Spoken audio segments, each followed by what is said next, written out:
aí para as pessoas da internet também, nesta semana a gente vai colocar também no site este verbete para quem quiser baixar ele. O verbete, ele explica o significado de cada item do verbete.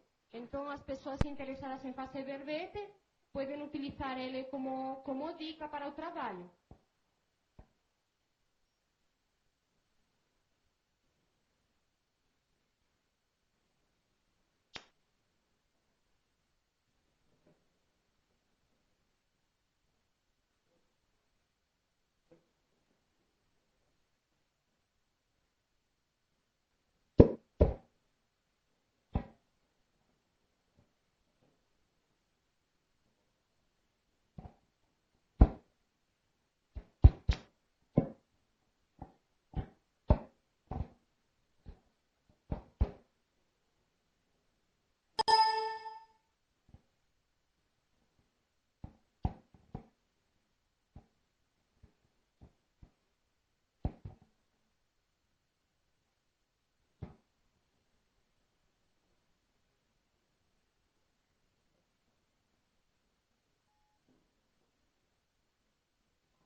Pessoal, vocês viram que a gente colocou agora aqui o microfone, certo? Já não vai ter mais aquele microfone do meio e aquele microfone do lado. A função do microfone aqui é para a pessoa que está fazendo a pergunta, ela também aparecer online. Aí não fica só a voz, senão aparece a pessoa com identidade própria, coisa que fica muito melhor. Então, o que eu vou pedir para vocês, para a gente se organizar, é a gente não passar por aqui. Porque se a gente passar por aqui, vai aparecer a pessoa caminhando no meio da câmera, não vai ficar bom. Então, o ideal é a gente passar por aquele lado, vir até aqui e falar, assim, desse jeito, né? Ela está sentada aqui, ela vem, faz assim, tá? Sim? Vamos começar, está na hora.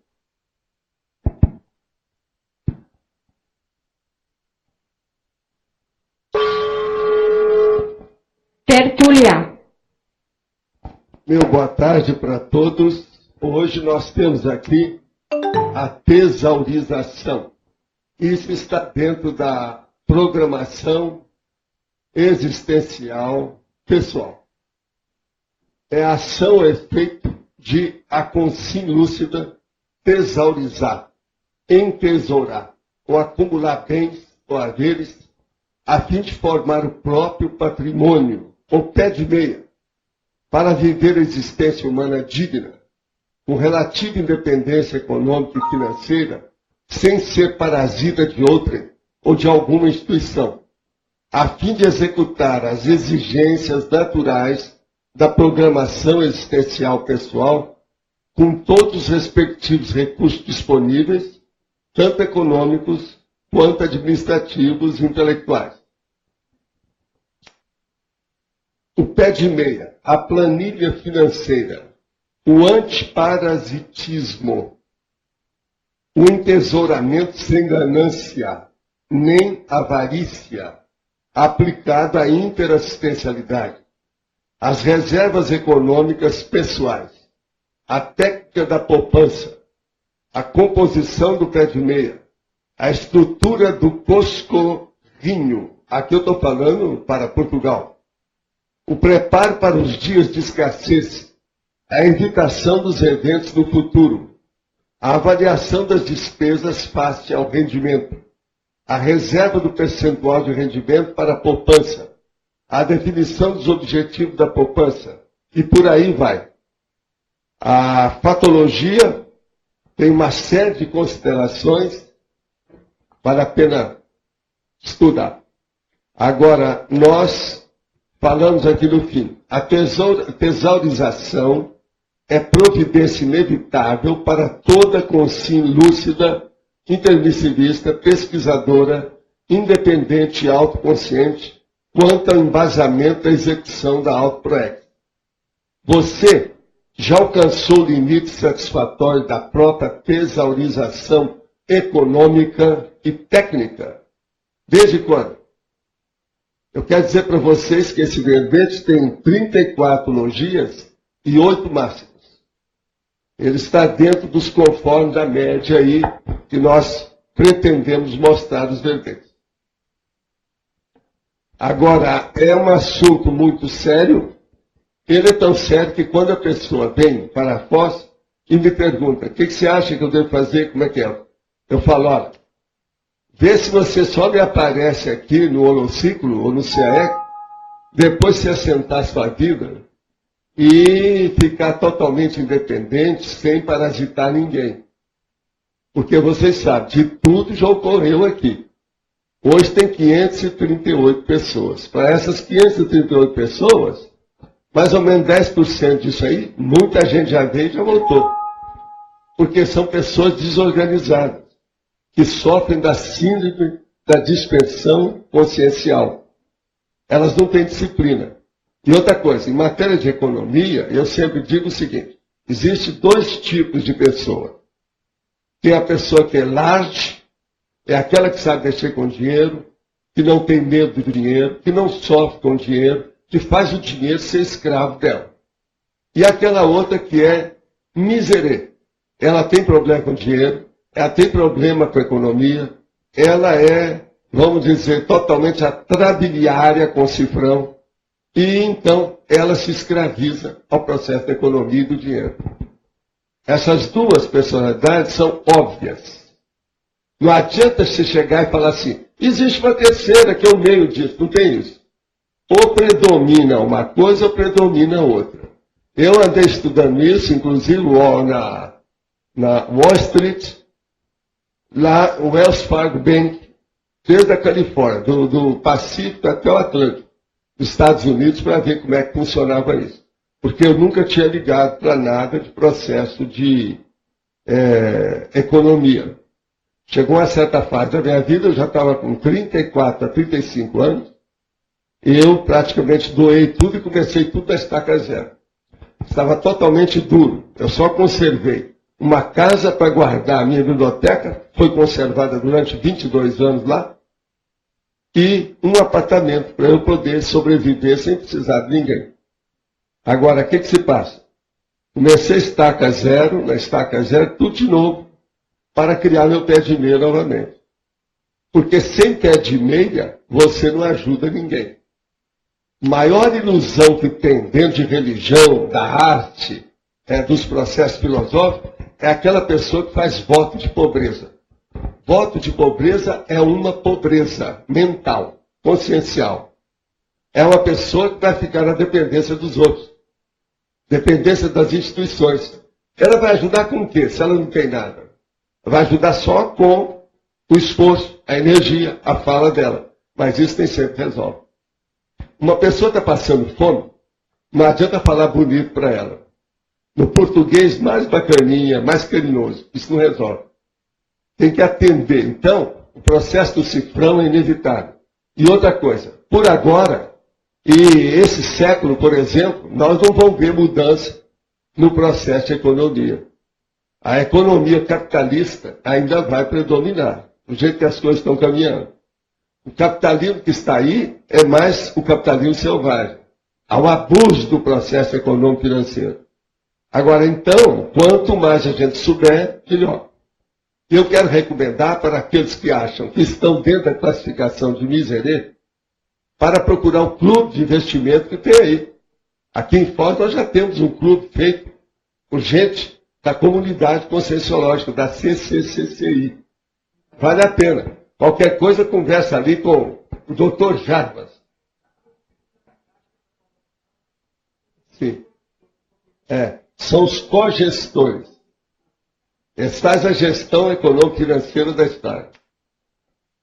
De modo que Eu desejo que todos aqui estejam riquíssimos do ponto de vista consciencial, mas que não sejam escravos do dinheiro para ficar na dependência e parasitar nem o governo, nem as instituições, nem as pessoas, nem ninguém.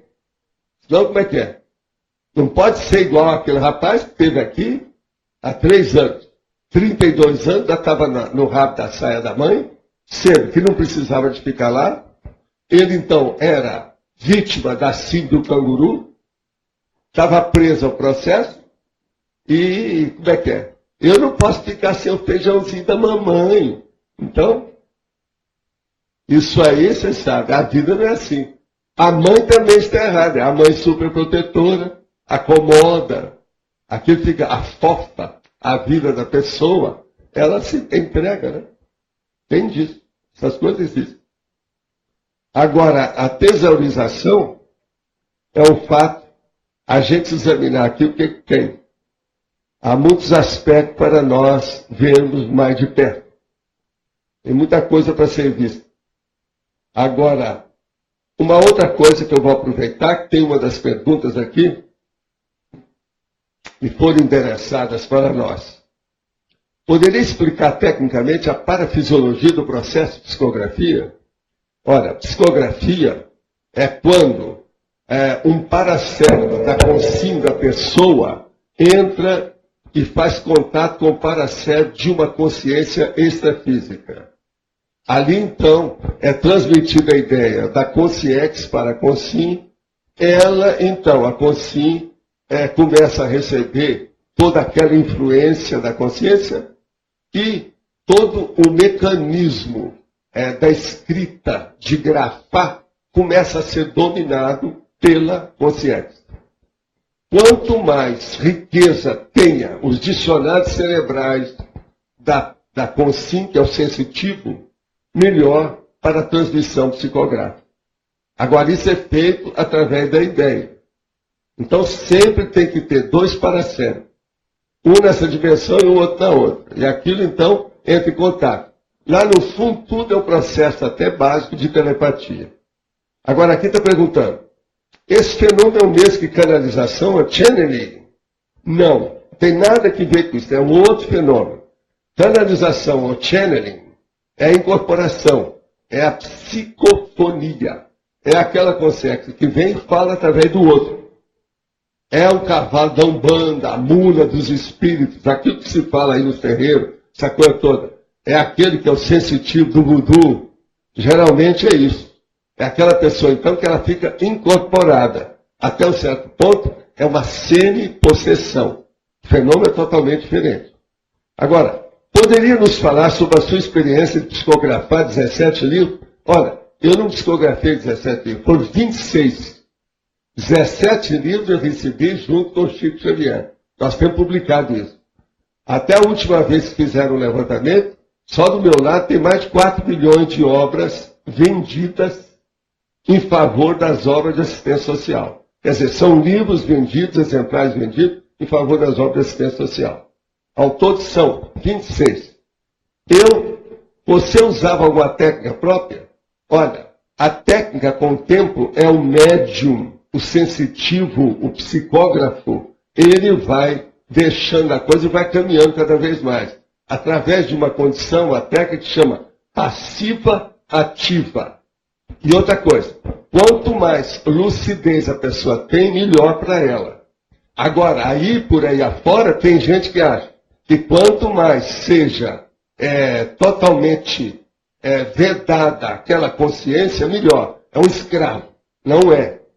O ideal, em qualquer processo de transmissão de ideia de uma consciência para outra, é ter o máximo de lucidez. Agora, dentro da psicografia, a pessoa pode ter, desde a consciência absoluta, uma lucidez total, até uma inconsciência também profunda. Ela não vai lembrar de nada, ela perde a memória. Dá uma hipomnésia temporária. Agora, uma das técnicas que eu usava, é justamente a pangrafia, que é a hora que você coloca todos os fenômenos simultaneamente para ter uma noção maior daquilo. Isso aí depende da pessoa. Então, uma das coisas mais sérias que tem para isso é aquilo que eu disse antes. Dicionários cerebrais. Quais são os dicionários cerebrais que qualquer pessoa pode ter? O dicionário de sinônimo, o dicionário de antônimos e, principalmente, o dicionário analógico das ideias afins, que é o mais importante, que é o que faz associação de ideias. Agora, junto com isso, eu quero dizer o seguinte, a psicografia, em inglês, é chamado automatic writing, ou seja, escrita automática. Que essa eles gostam, porque o negócio é automático também. E está tudo errado, não é o ideal. Agora, outra coisa também que tem, junto com esses fenômenos, que às vezes ocorrem, mas que o povo não sabe, às vezes nem vê, e às vezes se assusta e até fica pirado. Chama-se monólogo psicofônico. Quem arranjou essa expressão fui eu, há mais de meio século.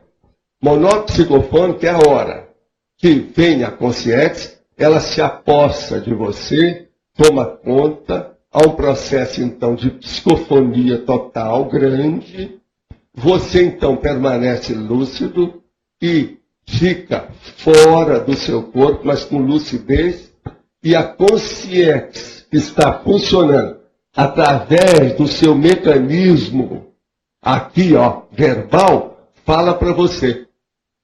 E você está escutando fora do corpo. Agora depois, ela sai e você entra. E você não esquece nada. Isso é monólogo psicofônico. Isso aí é um dos processos mais avançados que tem na história.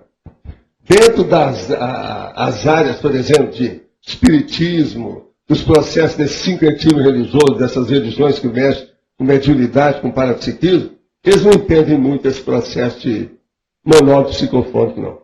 Eu estou só falando para clarear mais as coisas, porque já tem mais de uma pessoa que vem perguntando essas coisas para a gente tocar no assunto. Então, eu quis esclarecer os detalhes de acordo com essa pergunta que foi feita.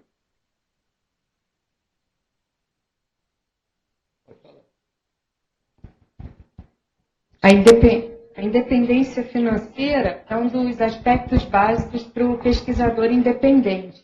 Agora, o que mais, além disso, seria importante? Para o pesquisador independente, a coisa mais séria é ele ser autodidata para o resto da vida.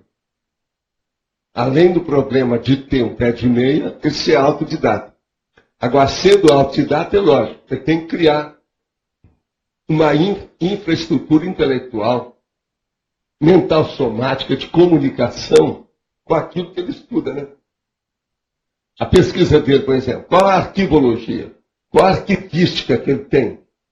Qual o nível, por exemplo, da bagagem intelectual e o material, a instrumentação, a instrumentalidade que ele usa para manter em dia, up to date, o nível de, vamos dizer, esclarecimento do seu mental soma.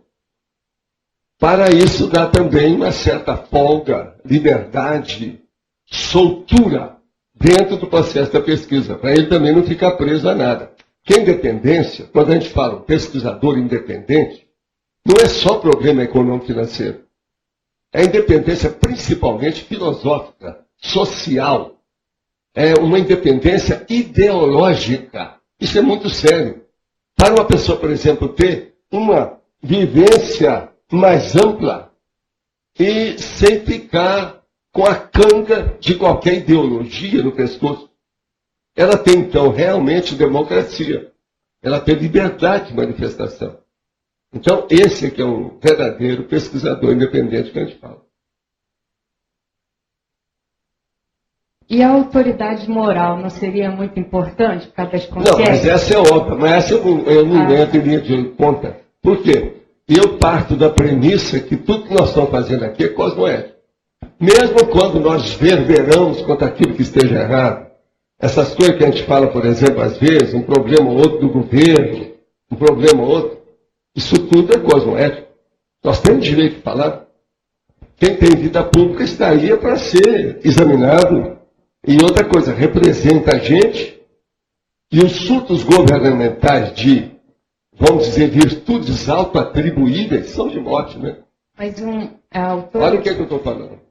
Surtos governamentais de virtudes autoatribuíveis. Eu escuto isso todo dia na televisão, todo lado. E outra coisa, a mídia, ó, embarca nessa que é uma beleza.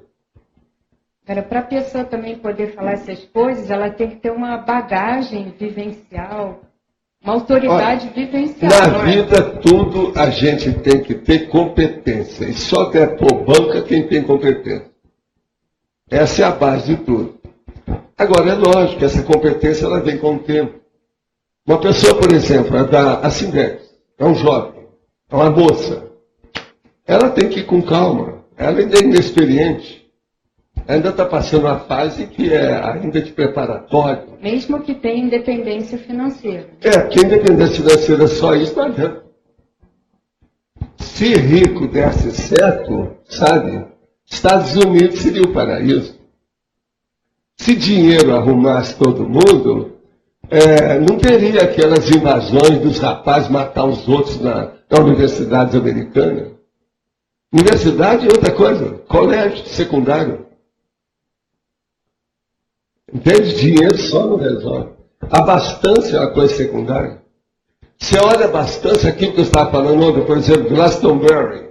Olha aquelas loucuras de Glastonbury. Aquele povo é porque tem algum dinheiro, senão eles não chegariam lá. Tem que pagar, participar daquilo e fazer aquelas orgias. Não é que... Então o problema só o dinheiro não resolve, não. Por isso que eu estou falando, você olha bem o que eu estou falando de entesourização. O negócio é fazer o entesouramento de todos os valores da consciência. Agora, o primeiro deles, código pessoal de cosmoética. Outra coisa, princípio de exemplarismo pessoal. Outra coisa, inteligência evolutiva, que é a mais importante de todas as inteligências. Nós temos as 12 modalidades de inteligência. Mas essa, da inteligência evolutiva, é a mais séria delas, é a mais intrincada, a mais complexa, sofisticada, composta. Não é? Você não acha? Escuta, o Antônio não veio não, né? Até o momento não, né? Vocês não viram o Antônio. Eu tenho um material para entregar para ele. Pode falar. Hoje você vai aparecer, o povo vai te ver. Olha, quero apresentar para vocês que esse é o Eliel, tá? Olha lá, ó. Doutor Valdo, na patologia, página 36.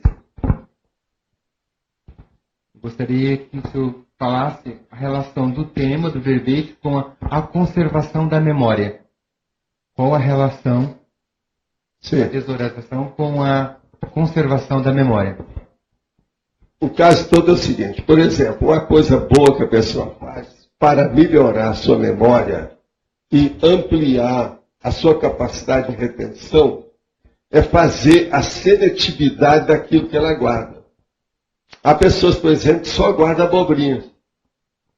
Eu já conheci um homem que eu conheci umas 5.000 piadas na hora. E ele não sabe daquilo para fazer a vida dele. Então, ele guardou a vida dele toda só na matéria de piada. Mas alguma coisa séria não tinha nada na cabeça. Então, como é que fica? É uma memória formidável, mas julgada no lixão.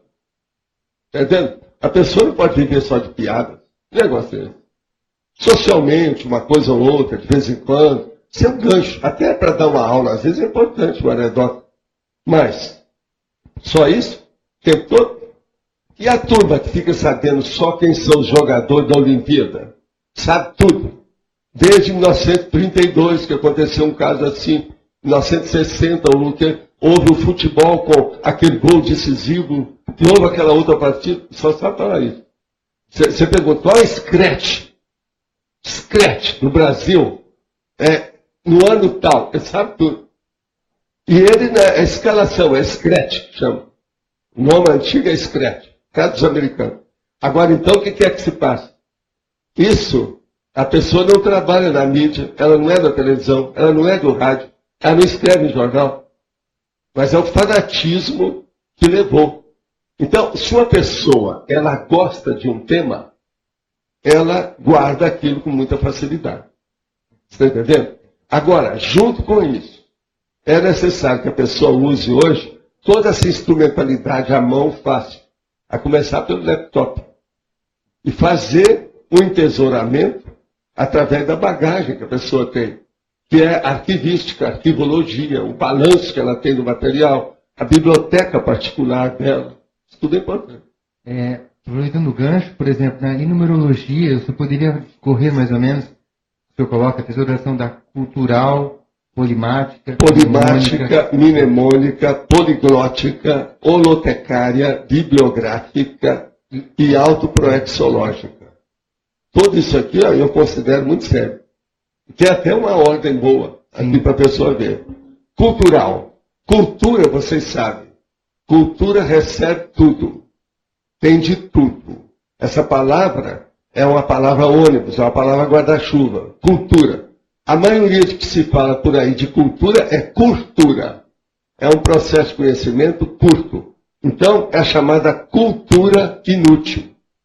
Então, nós temos que ver a tesaurização cultural de coisas úteis. A tesaurização polimática é aquela pessoa que estudou mais, que procura estudar o tempo todo, que caminha, por exemplo, para um conhecimento maior, procurando ter um pouquinho mais de conhecimento que a média, para chegar na erudição. Essa que é a polimática. Então, estudar sem parar, que é a autodidaxia, o autodidatismo. Agora, a tesaurização mnemônica, é essa que nós falamos para você. A outra, a poliglótica, é você dominar pelo menos os 3 idiomas, quando você puder, por exemplo, sair do seu país e ir para outro. Aqui em Foz é muito fácil. Em 10 minutos você está na Argentina, em 10 minutos você está no Paraguai. Eu não estou falando isso. Mas ir, por exemplo, ao Japão e ver o que é uma outra civilização. Ir, por exemplo, lá nos fundos da parte sul dos Estados Unidos, para ver que os Estados Unidos não é só isso que eles acham que seja. E, por exemplo, a Europa, em vários lugares, e ver todos os problemas de espaço que o povo tem lá, em matéria da Europa. E ver também aquilo que vocês fizeram errado, que acabaram com certas coisas da natureza e outras vidas de vocês, vocês vão chegar lá, está aquele desertão. Então, isso aí é muito importante. Você está entendendo? Agora, outra coisa, holotecário, é você participar, por exemplo, e ser aquilo que eu chamo o rato de biblioteca, o rato de livraria, e ter a sua biblioteca de alto nível, e fazer também a bibliografia do seu trabalho. Eu acho que toda pessoa que pesquisa tem que ser um grande agente bibliográfico. Saber como é que mexe com isso. E a outra coisa é a autoproexológica. Aí hoje nós temos muito auxílio, muitos subsídios para a pessoa seguir através da PES, que pode mostrar isso tudo. Obrigado, professor. Aqui, ó, vou te pedir para você entregar isso para o Antônio. Antônio, eu vou te pedir para você dar uma olhada nisso aí para nós. Pode falar. Primeira manifestação do trio Parada Dura nesta tarde. Nasci. Agora, o seguinte, eu gostaria que você falasse o excesso de dinheiro, que você já colocou isso já durante os cursos, tudo. A partir de que ponto o excesso de dinheiro dentro de tesaurização, ele pode complicar a pessoa? Tudo indica que hoje uma pessoa, por exemplo, mesmo com a desvalorização do dólar, tudo isso, se ela começar a ter, por exemplo, aí 3 milhões de dólares, ou seja, 5 milhões de reais, ela já vai começar a se preocupar com o dinheiro que tem. Então a primeira coisa que ela tem que fazer é não pensar em aumentar mais isso, mas procurar aplicar isso em favor da interassistencialidade. Porque senão vai ficar igual aqueles camaradas lá. Eu mesmo atendi muitos americanos, Central Park, em vários lugares da Califórnia, Beverly Hills, que eu ia lá para ver o processo de energia, na American Society for Psychic Research. Então a pessoa está com você, daqui a pouco eles chamam. Você vai ver, é o cara do Japão que quer falar com ele, porque tem uma das empresas que precisa fazer não sei o quê.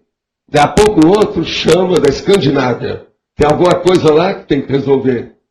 Agora a pessoa mesmo lá conversando comigo, com calma. Ela não para hora nenhuma. É um problema. Agora veja, já estava podre de rico. Estão procurando mais dinheiro. Quer dizer, para quê? Para fazer o quê com isso? Agora, é lógico, quando a pessoa entra em certas organizações, em corporations, certas instituições, certas empresas, depois do certo tempo fica difícil parar. Mas agora, o desconfiômetro da pessoa é que tem que ver que ela não pode ser escrava de dinheiro. Dinheiro é uma coisa temporária que o homem é que criou. A gente não veio com dinheiro para cá e nem vai sair daqui com dinheiro para lá, quando a gente voltar para a procedência. Agora, nós não podemos ser escravos disso. Eu lembro que uma vez, com o Ibrahim Suede, ele já falava, naquela ocasião, uma pessoa que tiver aí 3 milhões de dólares, ela já está presa ao dinheiro. Ela já vai ser escrava do dinheiro. Agora, hoje, se nós pensarmos nesses 3 milhões de dólares, dá mais ou menos, o teu cálculo, uns 5 milhões de reais já vão criar problema à pessoa. Primeiro, ela tem que ter um consultor econômico financeiro para ela não pensar em dinheiro dia e noite. Ela tem que fazer uma aplicação disso, tipo tio Patinhas. Não pode colocar todos os ovos numa cesta só. Senão a cesta cai, quebra os ovos todos, eles perdem tudo. Tem que fazer uma diversificação de todo o seu investimento. Então, isso, às vezes, é bom que uma pessoa tome conta. A pessoa, então, tem que seguir isso aí. Agora, veja, por muito menos a gente pode viver muito melhor do que isso. Aí depende da pessoa. Agora, tem pessoa que é o seguinte, ela às vezes passou muito aperto na infância, então ela quer entesourar cada vez mais. A pessoa já tem milhões. O Brasil hoje já tem gente com vários bilhões de dólares. O Brasil não era assim, não. Nós já estamos já no José Hermínio, que parece que é o maior. Mas não, tem uma porção aí, né?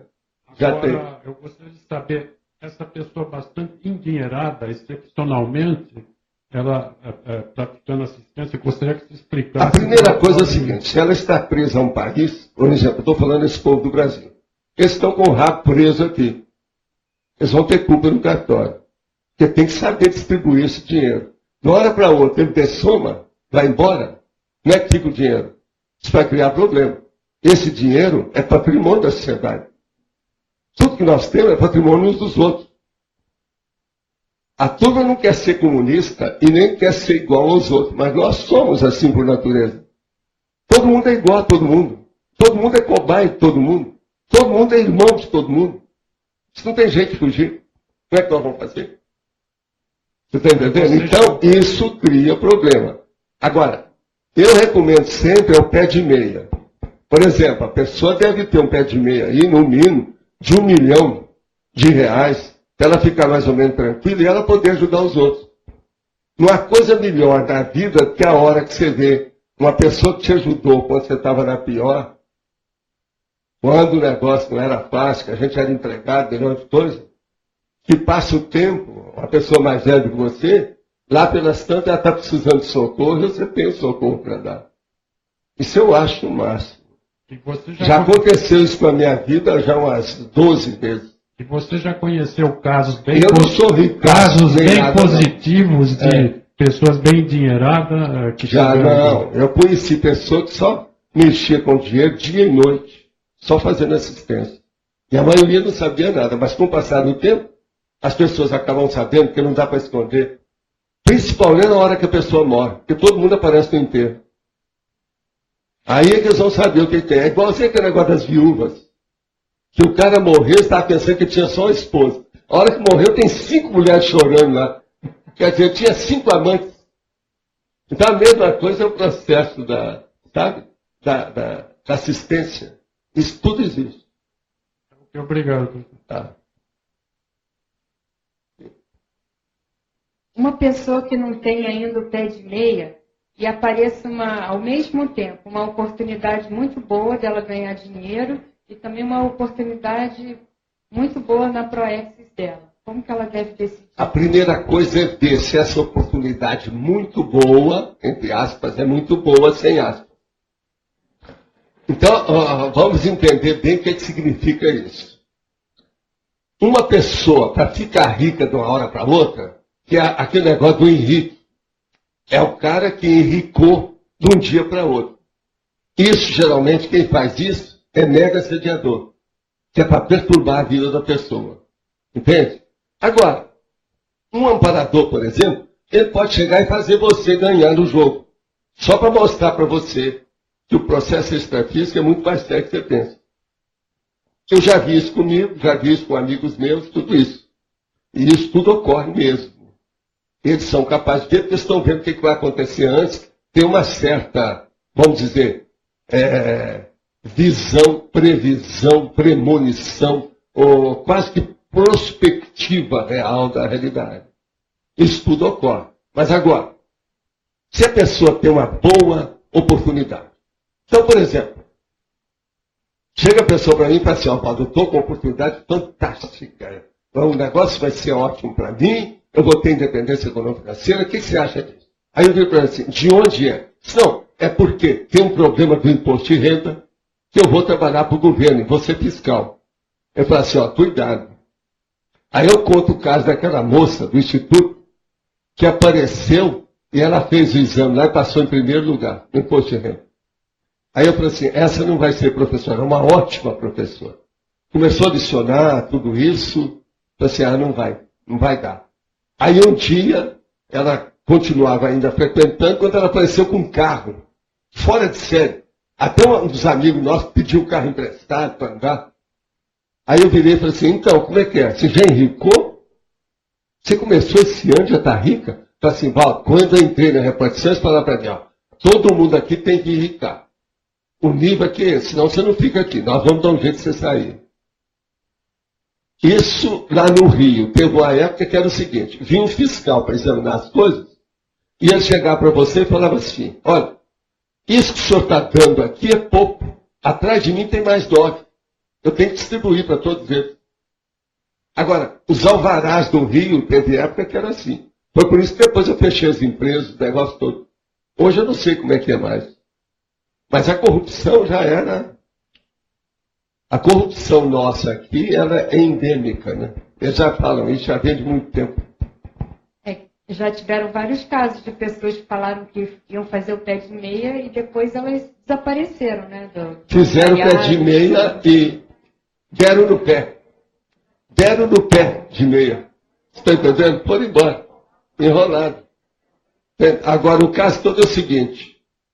Entrar numa boa oportunidade. Às vezes tem. Uma pessoa arranja para outra, uma condição boa, vê o perfil dela, não, você é ótimo para trabalhar nisso. Ela alcança rapidinho a situação. Eu não acho que a pessoa não muda uma hora para outra, não. Muda positivamente. Mas são exceções. A maioria muda com alguma falcatrua, maracutaia ou qualquer coisa nesse sentido. Esse negócio de amontoar, entesourar facilmente o dinheiro vivo, o vil metal, como a gente chama, muito difícil. Tem que estudar isso tudo com calma. Agora, o que eu vejo é o seguinte, é usar a minha técnica do suar sangue. Eu nunca tive maior assim, dificuldade com o processo de dinheiro. Por quê? Eu nunca tive muito dinheiro mesmo, na minha infância, né? E consegui sobreviver. Com o passar do tempo, eu falei assim, não, eu sou capaz de superar qualquer condição. Aos 34 anos, praticamente, eu doei quase tudo que eu tinha. Porque na estaca zero duro, eu tirava o bolso assim, mostrando, não tem nada. Agora, em pouco tempo, eu consegui sobreviver com essa situação. Agora, é lógico que nessa ocasião, eu fui estudar o negócio da bolsa, apliquei diversos modos da situação, entendeu? Investimentos diversificados, que era o jeito. Isso tudo é necessário fazer. Agora, eu acho, me pergunto assim, por exemplo, lá na Evolucim, Valdo, o que é que seria melhor para a gente ensinar para as crianças? Volto de cara. Eu falo assim, 2 coisas. Primeiro, estado vibracional. Segundo, economia. Então, mas para criança, é isso mesmo. Primeiro, estado vibracional. Segundo, economia. Isso faz anos e anos que eu falo a mesma coisa. Então, uma criança, por exemplo, ela tem que saber o valor da nota, da cédula, que você tem no bolso da carteira, mostrar para ela como é que aquilo é importante, para ela não depender a mãe falar, você não precisa depender da gente, você vai ter sua vida própria. Você tem que ter ideia disso. Então, a economia é uma das coisas que ninguém pode escapar. Todo mundo tem que estudar isso. A pessoa que esnoba a economia, igual aquela pessoa, por exemplo, que vai dar aula aqui, no CAEC, e ela às vezes tem que falar sobre um dos livros editados pela Editares, e ela não quer ser vendedora, quer dizer, é a maior besteira que tem. A gente tem que fazer as promoções da situação toda. E outra coisa, ser vendedor é uma profissão tão nobre igual qualquer uma. A do embaixador, a do gari, tudo é nobre. Qual é o problema? Depende da personalidade, não é da profissão. É aqui. Mas então ele... Professor, e o caso da pessoa que ela não tem muito dinheiro, não tem o pé de meia ainda, mas ela já é muito doadora. Ela está errando, deveria esperar, segurar um pouco, economizar? Não, ela doa aquilo que não é dinheiro, aquilo que ela tem. A gente nunca pode doar coisa do vizinho. Mas, por exemplo... Se ela não tem dinheiro, ela doa o que ela tem. Olha, eu não tenho dinheiro aqui na minha carteira, mas eu posso te dar uma indicação. Minha experiência nisso é assim, assim, assim. Já ajudou. Às vezes uma palavra amiga vale mais do que 1 milhão. Na hora certa, dentro daquele momento evolutivo crítico, é o máximo. Mas a gente vê... Agora, o que é bacana é a hora que uma pessoa telefona para você e fala assim, ó, o homem aqui eu doei deixei com ele todas as minhas reservas.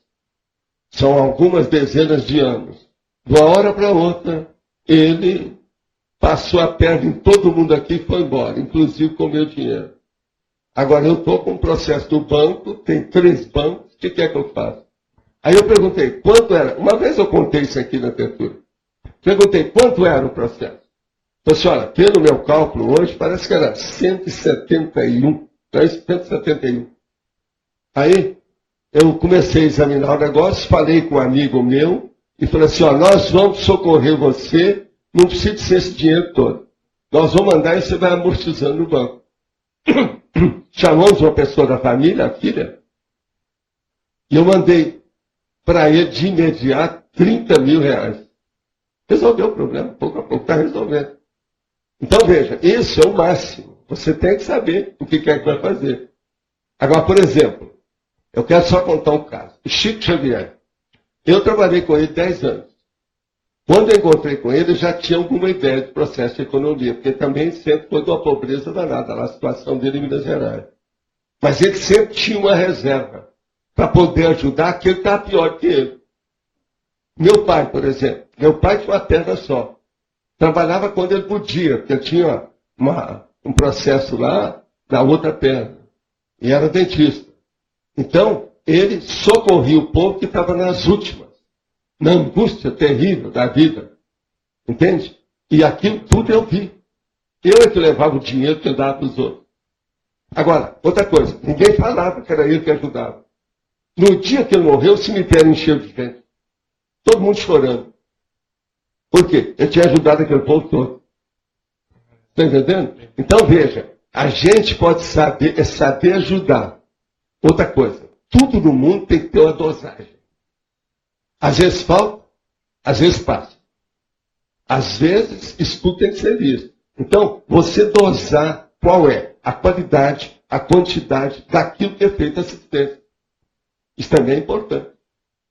Então, eu acho, sabe, William, que uma pessoa, se ela tem inteligência, ela já tem um entesouramento já básico para dar alguma coisa. Se ela tem inteligência. Se a intenção dela é boa, isso vai aumentar o entesouramento dela. Se ela souber conviver com os outros, ter bom humor, saber fazer assistência, ter energia positiva, acabou. Ela vai longe. Agora o dinheiro vem no fim. Mas ele também é indispensável. Porque de uma hora para outra, você tem aí, acontece um acidente, um problema de saúde, alguém que você precisa atender na hora. Como é que faz? Tem que ter uma reserva. Eu, por exemplo, nós tínhamos lá certas empresas no Rio. Agora, uma das empresas nossas era de entrega. a gente tinha reserva de carreta. Isso aí a gente tem que pensar. Você já viu isso por aí afora? É muito difícil. Reserva de carreta bonitinha, pintadinha, limpinha. Só faltava perfumar a carreta. Agora a reserva, porque se faltava uma, tinha outra. Aqui não faltava. Então tudo a gente tem que fazer essa previsão. E reserva. É uma necessidade para tudo. Agora, então, é uma diferença clara de o quanto a pessoa tem, seja financeiro ou for, e a condição dela como doadora. Porque às vezes a pessoa tem pouco, mas ela é muito mais doadora do que tem pessoas que têm até uma reserva boa. As pessoas que mais ajudam os outros não são as super ricas, não. São as remediadas. A maioria que você vai olhar por aí, quem faz mais assistência são os remediados. Entendeu? Remediada é o seguinte, está da classe média para baixo. Esse realmente é que faz mais assistência. Da classe média para cima, eles já estão tudo perturbados. O dinheiro já subiu a cabeça igual álcool. A pessoa está grogue, ela não sabe o que se faz. E você encontra às vezes essas pessoas reclamando da falta do dinheiro, de problema, e a outra que nem tem tanto, mas ela não só não reclama, como doa o que ela tem, o pouco que ela pode ali. Agora, outra coisa. Dinheiro, você sabe, ele leva para a avarícia, que é a avareza, que é o mão de vaca. Então, existe aquele negócio do Père Grandet, que é o pai Grandet, que o Balzac escreveu um romance. Então, o cara só mexia com dinheiro em tesouramento, tipo francês. Agora, na hora que ele vai morrer, então chegou o cara para dar extrema unção, com o Jesus Cristo amarelo lá, de metal, sei lá o quê. Então chegou perto dele. Aí ele viu assim, e morreu. Morreu feliz. Morreu com ouro. Isso é o romance do Balzac. É clássico. Alto nível. Então por aí a gente vê, né? Obrigado. Então veja, o dinheiro no seu bolso, ele é um dinheiro legal ou ilegal? Outra coisa, o dinheiro do seu bolso, ele é um instrumento inteligente ou ele é burral, burril, de burroide? Veja bem, R$5 no seu bolso, R$5 no bolso dela, R$5 no bolso dele, não quer dizer que esses R$5 sejam iguais. Tudo depende qual a aplicação que você faz com isso. Vocês estão entendendo, né? Então, isso de ter muito dinheiro não quer dizer nada. Nem também ter pouco dinheiro não quer dizer nada. Depende de quem é. Não é o dinheiro. O dinheiro não faz o homem, faz as aparências. O dinheiro não dá felicidade. Ele tapeia. Val, dá para fazer uma perspectiva da economia no futuro Estado Mundial? Não, o caminho que nós pensamos é aquele que a gente já falou do para-direito, tudo isso. No Estado Mundial, a moeda vai desaparecer. Os processos de mais-valia vão ser estudados com mais calma. E outra coisa também, vai chegar um nível em que o problema de fartura, de uma riqueza média, vai superar tudo isso. Não tem mais ninguém para estar chorando, que está passando fome, que está precisando disso, está precisando daquilo. Porque a média de necessidades está sendo atingida com alto nível. Então, aí o dinheiro vai perder sua razão de ser. Mas isso, nós ainda vamos demorar, tudo indica, alguns milênios. Pelo meu cálculo. Agora, é lógico que isso pode acontecer em comunidades, tipo ilhas, entendeu? Aí a coisa muda de figura. Isso já pode acontecer desde já. Muita coisa já ocorre assim.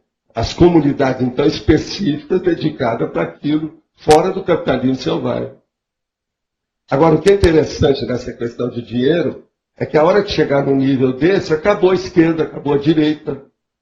Você entendeu? A política vai desaparecer, toda essa potência política que hoje tem para tudo. Por quê? As coisas vão ficar tudo organizadas, tudo mais certo. E o caminho é esse.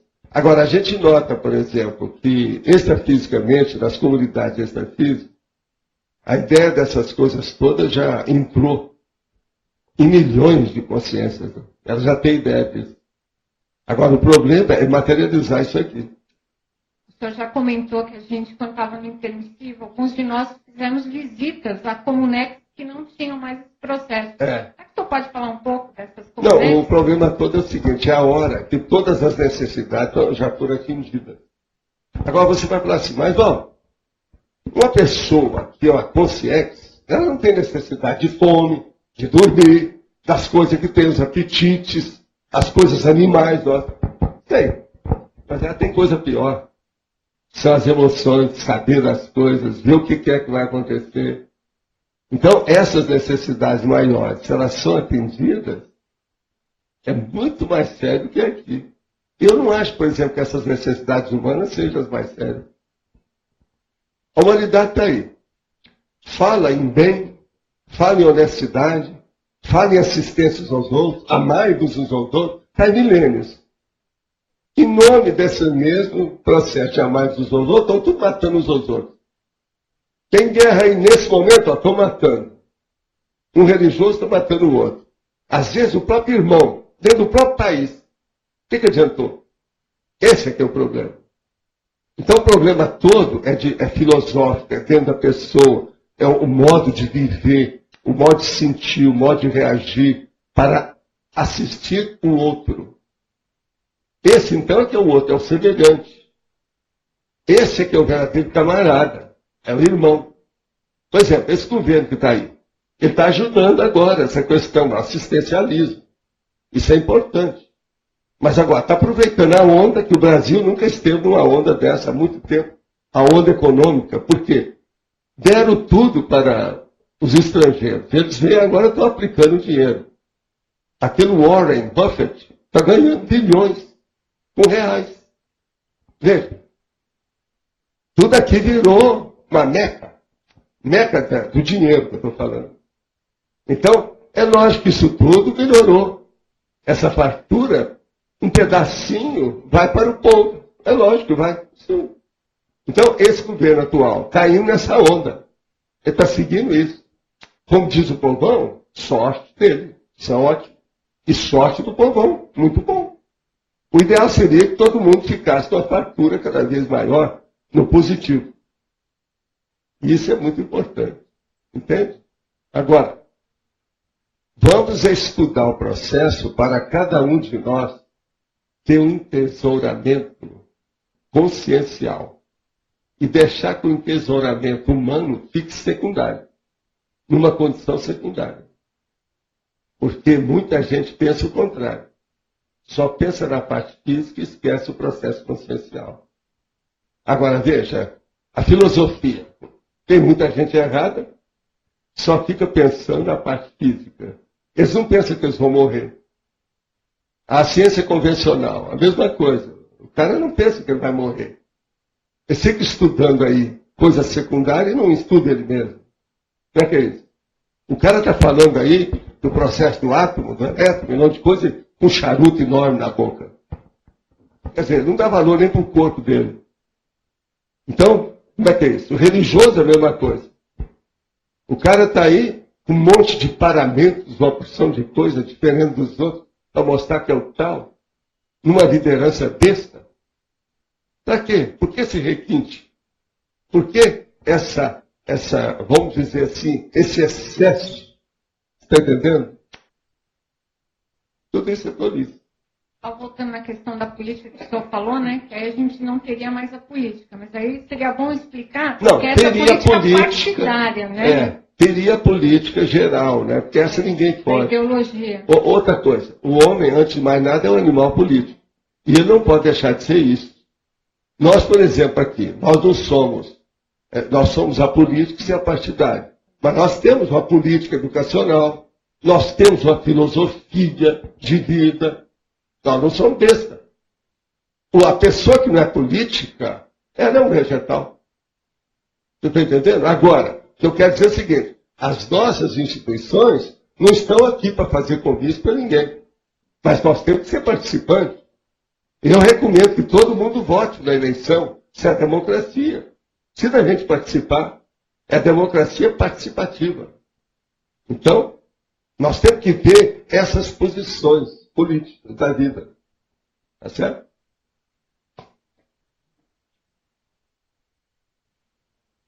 Queria perguntar dentro da seriaxologia, como que ao desenvolvimento da consciência que ela se torna ou large ou miserê? O que é que leva ela na... Geralmente ela sofreu algum trauma muito forte em vidas anteriores. No caso do miserê. No caso do miserê. Agora, uma pessoa que é large é porque ela viu os fatores de assistência como são superiores ao do assistido. Então ela quer ser assistente e não ser assistido. Agora, com o passar do tempo, a pessoa tem isso, nem que seja por intuição, por instinto. Ela leva isso com isso. É o caso do meu pai, meu caso. Desde pequena a gente... Está entendendo? E outra coisa, eu não reclamo da minha infância de nada disso. É aquilo que eu já falei. Se o Freud fosse estudar a minha vida, ele não ia ganhar nada. Não tem nada, mano. No entanto, você sabe. Você nasceu na mesma cidade que eu, sabe como é que é o nível lá. Na minha época era muito pior. Havia uma miséria no Brasil, o povo morria de fome. E eu perdi vários colegas do grupo escolar porque a ancilostomia saía pelo nariz, eles morreram. É a vida. E o miserê, no caso, é um trauma. É. Agora, o que eu vejo, a pior coisa que tem nessa questão do miserê é a pessoa, então, que ela é miserê, conserva aquelas coisas e tem um monte de gente passando aperto em torno dela. Isso é que é o difícil. Tá certo? Na minha terra existia um homem assim, na minha época, que é falado lá. Parece que toda cidade do interior sempre tem, né? O Marajá.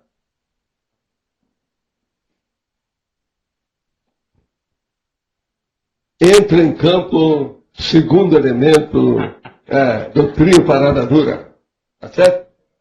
A ideia é só complementar essa questão realmente do large no miserê e a questão da assistência. Então, o large estar mais aberto para assistência, o miserê estar mais fechado para ela, porque o large, ele está fazendo mais assistência e por isso ele está mais aberto. Não, ele é large por causa disso. E outra coisa, ele é capaz de fazer tudo isso porque ele não é escravo do dinheiro, ele não se preocupa com isso. Ele dorme na hora que ele deita. Você está entendendo? Uma pessoa que é miserê, ela não dorme. Se está faltando alguns caraminguás, alguns vinténs, alguns tostões, ela não dorme. Agora o outro não, ele não liga para isso, o dinheiro não é problema. Ele sabe superar aquilo. Agora tudo é um processo, essa autossuperação depende da autoconfiança. O que a pessoa tem confiança no seu pulso? Está entendendo? Tem personalidade. Isso é que falta. Então, a pessoa ela não tem receio, não tem medo, ela está mais, ela está de bem com isso, ela está tranquila nesse sentido, ela sabe que ela pode fazer dinheiro a hora que ela quiser. É isso. Agora, outra coisa também. Quando você faz um pé de meia, você perde todas as tolices, ou ideias, vamos dizer, do tolicionário, como eu chamo, que é o dicionário de tolice que tem na cabeça dos outros. Então, por exemplo, você chega num supermercado, fala assim, não, se eu quiser, eu tenho dinheiro, eu compro isso tudo aqui. É o tal negócio. Chama minhas carretas, põe tudo dentro, eu vou levar para casa. Isso não interessa mais. Então, é aquele negócio. A hora que você tem muita coisa, aquilo perde a razão de ser. Mas isso é só quando a pessoa tem autoconsciência do assunto. É igual aquele caso do incentivo, do estímulo. A pessoa tem que ter garra. Entende? Se ela não tem motivação, não adianta nada. É o que eu já falei, o caso da criança, por exemplo. Ela está colecionando um álbum de figurinha. Então, aquilo está dando um trabalho danado para ela e ela está agitada. A coisa mais importante é essa dificuldade para arranjar as figurinhas para compor o álbum. Agora eu chego, compro todo um monte de figurinha lá das balas, o diabo, e preencho o álbum todo e chego para ela e dou. Pronto, inchou o coreto. Aquilo morre na hora. Acabou o entusiasmo, o estímulo, tudo desaparece. Está entendendo? Então, o problema é a mesma coisa. A hora que você alcança um determinado nível, você não fica mais chupando no dedo. Bolas, que gravata bacana, mas que valor enorme. Bolas, esse melhor, no sexo. Negócio muito caro. Aqui tem uns nomes aí, né? Várias empresas de São Paulo que são caríssimas. Mas o cara chega nesse ponto, não interessa mais nada. Grife, isso é besteira. Vamos ver a funcionalidade das coisas. Então, isso é o LARD. Essa postura, miséria, é uma postura de insegurança, então. Total. Basicamente, a insegurança da pessoa com relação àquilo. Mas agora eu digo para você, em matéria de imperfeição, ou em matéria de erronia, matéria da pessoa ter desvio, a maioria é insegurança. Por quê? Devido à imaturidade, devido à inexperiência. É a consciência que ainda não suou sangue o suficiente. Não se alterou N vezes nesse aspecto. Então, Nesse aspecto. E outra coisa, ela às vezes ainda não viu o lado mais importante do assunto. Ela está dentro de uma moldura, na parte periférica, secundária. ela fica presa a observar uma almaia, em vez de observar a interação Isso. grupo-kármica. A ilusão toma conta dela. Entendi. Seu Val, se Sim. tiver uma situação assim, ó, a pessoa juntou dinheiro há muito tempo para comprar um carro e o vizinho dela de repente fica doente, vai precisar de muito dinheiro para pagar uma cirurgia. E ela sabe que se der o dinheiro para o vizinho não vai poder pagar de volta. Se ela é inteligente, ela deve dar o dinheiro. Porque ela depois vai acontecer alguma coisa que ela vai receber o dobro daquilo. Eu já mostrei isso para várias pessoas na vida. Tudo depende da qualificação da intenção. Isso é muito sério. Qualificação da intenção da pessoa. Assistência, gente. Quem dá está recebendo mais do que quem recebe. Vamos entender bem isso. Agora, a questão do Estado Mundial já foi tocada aqui agora há pouco. Eu queria saber o seguinte: existe no essa ideia vem do extrafísico, por exemplo. Agora, você tem algum informe de Não, essa ela não ideia? vem da extrafísica, ela vem da antiguidade também. Mas, Filosoficamente, mas eles falavam aqui nisso. também Tem, também como pergunta. mas o né? problema é que tem uma base humana nisso aí. Agora, existe uma base de outros planetas que já existe isso para... É lógico, não tem novidade nenhuma aqui na Terra, né? A não ser, o que é que eu falo que tem? Só tem uma ciência que é nova na Terra. Até é bom a gente clarear aí para quem está ouvindo a primeira vez. É a neologística ou neologia. Essa é que é a novidade, porque o resto tudo tem novidade nenhuma. Que você pode criar um nome aí que não tem. É furufufu. Pronto. Eu sei, mas É uma coisa nova. essa perspectiva do Estado Mundial é baseada também em experiência de outros planetas, quer dizer, é uma perspectiva, vamos dizer assim, líquida e certa. Não, o problema é o seguinte, dentro da evolução da consciência, dos planetas e do próprio cosmos, essa parte da dimensão intrafísica, essas consciências todas sabem o que já aconteceu em outros planetas, outras condições. Então elas sabem fazer uma perspectiva direitinho do que vai acontecer. Então o Estado Mundial é inevitável.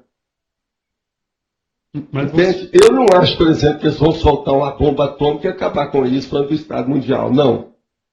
Vai ter Estado Mundial. Mas isso provavelmente, por exemplo, nos cursos intermissivos, por exemplo, provavelmente deve haver... Eles falam, mas falam lá de uma maneira mais séria, porque eles falam preocupados com o momento atual da evolução.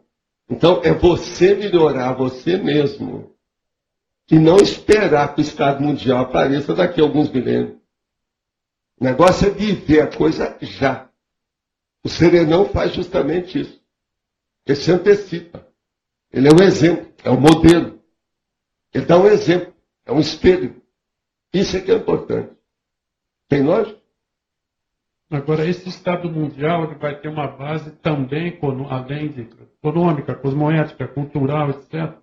Mas ele vai chegar num ponto, vamos dizer, a distribuição de renda, vamos dizer assim, vai ser pura. Não, mas vai ter um colegiado, vai dominar tudo, acabou. Não precisa disso. As pessoas vão poder cuidar mais de si mesmas, de cuidar uns dos outros. Não precisa estar preocupando demais tanto com a sobrevivência. E vai extinguir a concentração de renda, é lógico, mas... Não, tudo isso some. Uma vez você falou Toda a também... bobajada da supereconomia, macroeconomia, essa besteirada toda, que eles falam que o Brasil tem 186, não é isso? Milhões de economistas. Eu, por acaso, sou formado em economia, mas... Eu sei. Agora, tem muita gente que chuta, né? Pois é. Inclusive os economistas. Faz parte. É o seguinte, essa base, né, também econômica, a base do Estado Mundial, ela vai ter, em termos políticos, a política econômica e a política, ela vai ser aproximada, que você falou, de um tipo de não aquele comunismo. É o comunismo. É o comunismo. É o socialismo avançado de alto nível. É uma democracia óbvia, prática, teática. É esse que é o caminho. Nós estamos caminhando para isso e isso é inevitável. Nós vamos acabar chegando lá. E aí vai ser o verdadeiro comunismo, porque o comunismo que ocorreu nesses países não houve nada de comunismo. Foi capitalismo de Estado, ditadura. Nós já falamos aqui. É muita bobagem que tem. Não é nada disso. Ok, obrigado. Sim, senhor Dom Gabriel. Oi. O que houve? Eu queria entender assim, ó, chegando uma pessoa que não tem muito dinheiro, que nem você contou que era na sua infância. Como é que diferencia? Dá uns exemplos de comportamento. De uma que é large e outra que é miserê, mas as duas não têm muito dinheiro. Como é que é? O caso todo é o seguinte, essa miserê vai sofrer porque não tem o dinheiro. A large não vai. Ela sabe conviver. Ela sabe sobreviver sem isso. E aquilo não interessa para ela. Ela sabe remediar. Entendeu? É o caso. Por exemplo, eu nunca me preocupei com o processo de dinheiro. Mas você tem que lembrar que na minha infância eu comecei a entregar marmita e ganhava dinheiro aos 5 anos de idade. Eu tive carteira assinada, veja bem, aos 16 anos. Como é que é isso? Hoje em dia parece que é até contra a lei, as leis mudaram. Mas eu comecei a trabalhar oficialmente aos 16 anos. Sendo que eu já estava trabalhando antes, uns 3 anos sem ganhar nada, só para pagar meus estudos. Pegando um exemplo, uma vez você contou um caso que você estava lá com muita fome, você comia mais era banana, porque enchia e tal. Foi. Deveria ter outras pessoas nessa condição. Como é Sim. que era o comportamento seu e da pessoa que era mais miserê? A maioria, eles me colocaram o apelido de tostão e vintém, que eu não valia nada. Então era abaixo pode track, como nós chamamos. Não tinha valor nenhum. É aquilo que em inglês se chama underdog. Mas, o que eu fiz? Eu comecei, em matéria de estudo, eu já li mais, já estudei mais, que a da minha mãe me ensinou, antes daquela turma lá, a ler e escrever. Eu comecei, então, tinha que fazer um reforço de qualquer coisa. Não, eu te ensino, estuda aí. Agora, você me dá aí um queijo cabacinha. Não, me dá uma caixa dessa de doce para pagar, porque senão eu não vou perder tempo com você. Tudo rico. Eu estava há pouco ligando para isso. Tudo é filho de fazendeiro. Você sabe, Uberaba, né? A terra da fartura em matéria da agrimensura, o processo de alimento, fruta. Tá, e aí colocando uma terceira questão, que aí teria então, pessoa large, miserê, e quando, por exemplo, a pessoa é desligada, no caso desse, que aí vem aquele que era... A pessoa que é desligada, ela é patológica, né? Ela já está doida, né? É alienado. O cara que é desligado, que não liga para nada, ele é alienado. E ele tem, por exemplo, dinheiro e tal, mas... Isso não interessa. O dinheiro para ele também nem deve estar olhando isso. Uma pessoa que sai fora dos eixos da própria vida já é um problema psiquiátrico. Então, no caso, essa questão que você falou de autoconfiança. Quer dizer, a pessoa não tinha o dinheiro, mas sabia que era possível chegar lá. Mesmo e outra coisa, essas pessoas, quando têm muito dinheiro assim, igual que tinha lá, estavam pouco ligando para aquilo. Cuidava mais de futebol. Está entendendo? Mas não ligava para o estudo, nem nada. É tanto que a maioria desses nunca apareceu. Agora, depois de 60 anos, eu não lembro de nenhum dessa época, desse povo que era rico, do ginásio, e lá também da minha própria internato. Eu tive internato. Eu não lembro de ninguém que apareceu, que deixou um nome. Você está entendendo? Por quê? Empurraram com a barriga a vida. Repetido mais uma vez, é aquilo que eu chamo de auto-inércia. Perderam a oportunidade. E naquele momento que você estava lá com dificuldade, você usava como elemento de autoconfiança? Você pensava nos teus trafores? Ou você também pensava assim... Não, eu só pensava, eu tenho que estudar aqui, vou superar isso, vou fazer a minha profissão, vou ter meu pé de meia, amanhã eu vou ajudar aqueles que estão passando o que eu estou passando. Essa que era a minha ideia. E eu já comecei a fazer assistência desde aquela época. Está entendendo? A gente fazia assistência, tipo Bolsa Família, esse negócio todo, quantas instituições que eu trabalhei com isso tudo. Só de ambulatório, eu fundei 8 em instituições específicas, ambulatório médico. Um monte de coisa nesse sentido. A gente trabalhou em muitos lugares. Entende?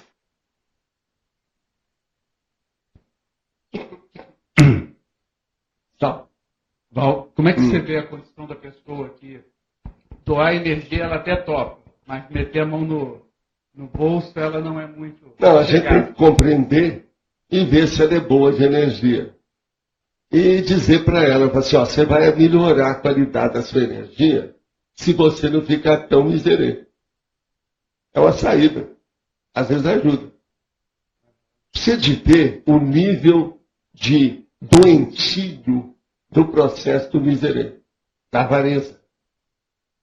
Porque tem gente, você sabe, intelectual aí, ó, o Brasil mesmo fala muito de certos políticos que são intelectuais, que não paga nem água mineral para amigo. Tem disso, isso aí sabe. Pois é, até presidente desse jeito, eles falam muito isso aí. Existe isso. E tem outros que querem ser presidente também, que já falaram que são assim. Agora, veja, isso às vezes até é bom, né? Se o cara vai entrar miseria desse jeito, pode ser que vai segurar as contas, não vai, né? Vamos dizer, esbanjar tanto, sei lá, né? No Brasil hoje está tem gente de todo tipo, para ver se melhora. Nós estamos numa fase aguda. Agora, outra coisa é o seguinte, como é que você vê, até que ponto você ajuda uma pessoa com dinheiro? Você já tentou ajudar uma vez, a pessoa se desorganizou, você procurou, além de ajudar financeiramente, dar as dicas, como ela se organizar em termos de vida, processo... Olha, o processo todo é acabar com o assistencialismo, é colocar assistênciologia. Então, não dá para a pessoa, um peixe todo dia. Ensina ela a pescar, aquela velha história da economia. Agora, só isso não adianta. É a pessoa ver qual é o nódulo, qual é o fulcro, a coisa mais séria que desencadeia aquele problema dela. E fazer ela se conscientizar daquela realidade, como é que ela supera aquilo. Então, às vezes, não é só mostrar, pescar. É dar uma visão panorâmica, a pessoa anotar tudo. Ó. Vamos fazer um programa para a sua vida. A conscienciometria. Então, o problema conscienciométrico é da conscienciometria. Estabelecer uma programação, uma planificação para a pessoa. Ó, seu caso hoje, o melhor é isso, caso disso. Por exemplo, a Kátia estava falando lá da pessoa que ia comprar um carro. Eu, nas minhas empresas, a gente tinha que conversar muito com os funcionários para ajudar. Agora, o que se passava? Tinha funcionário que tinha 5 filhos. A gente tinha que sustentar ele, a mulher dele, mais 5 filhos, que às vezes tinha algum agregado, algum adventista da família, parente, parentela. Agora, o que se passa? Uma pessoa dessa chegava e já queria comprar um carro. Assim, ó, você tem que comprar em primeiro lugar, arranjar um jeito de você sustentar seus filhos. A primeira coisa, então, você tem casa própria? Não tem. Vamos arranjar uma casa própria para você. Carro. Pega o ônibus. Pega metrô. Dá um jeito na vida. Mas agora, primeiro, pelo menos uma casa para todo mundo ficar ali junto, não tem problema. E nada de carro na pirambeira, onde é que vai derrubar tudo, aí dá uma chuva, leva todo mundo. Então, isso tudo, a gente tinha que explicar para ver quais eram as prioridades na vida da pessoa. Muita gente melhorou, assim. Então, a verdadeira assistência é isso, é assistenciologia. É você conversar, ver a filosofia de vida melhor dentro daquele nível de existência da pessoa. Isso às vezes ajuda.